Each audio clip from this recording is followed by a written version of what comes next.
So I'm going to be finding out what have the astronauts ever done for us, exploring some of the amazing innovations that space travel has given us, and asking as we head towards the 50th anniversary of the moon landings, what's next?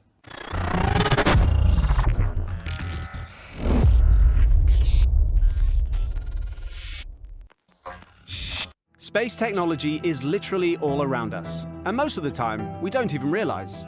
The sensor in your digital cameras, memory foam, even super soakers and dustbusters are all direct and indirect results of our endeavors to get to and to survive in space. So we sent our intrepid explorer, Ollie Ryan, off to boldly go and speak to two space experts, Northumbria University's Dr. Andrew Winnard and Emily Gravestock from Space UK. How have space-age technological spin-offs affected our lives on both a macro and micro scale? Going into space is a real technological challenge.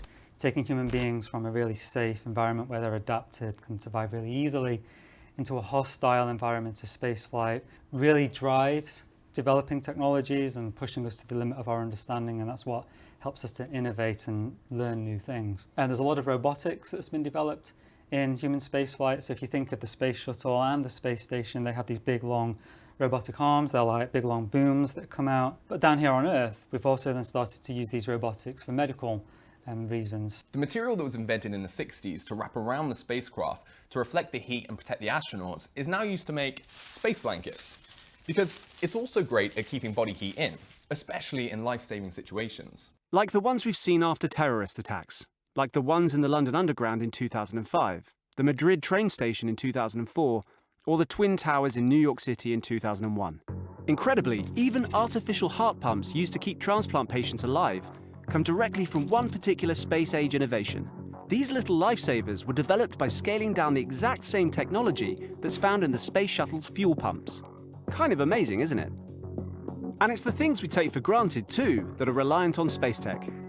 Today, we have a vast network of satellites orbiting us, way above our heads.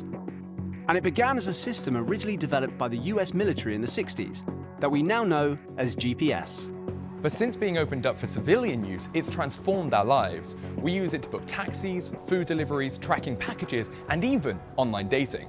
Satellites will always be really important. I mean, we've gone from one satellite when Sputnik went up to having thousands of satellites in space. We're going for ubiquitous connectivity, which is something that the UK is leading on. We can make sure that elderly people are safe in their homes because we can tell whether they've opened their fridge or not, or whether their patterns of movement are different. And if they are different, then we can make sure that the people who need to know, such as their carers, their next of kin, are informed and get to know that really quickly. We are working with farmers to make sure that the amount of fertiliser and pesticides that they use are reduced, by knowing where exactly it is in the fields that they've got to be placed. Banking transactions are all timed by satellites. If satellites were to stop working, the world wouldn't end, but it'd be truly different to how we know it today. What's really interesting about many of these things originally designed for space is that they've been adapted and sometimes reinvented to do something totally different on Earth. And then some of the things we take for granted on solid ground evolved from their space-age ancestors to do a similar but more terrestrial job.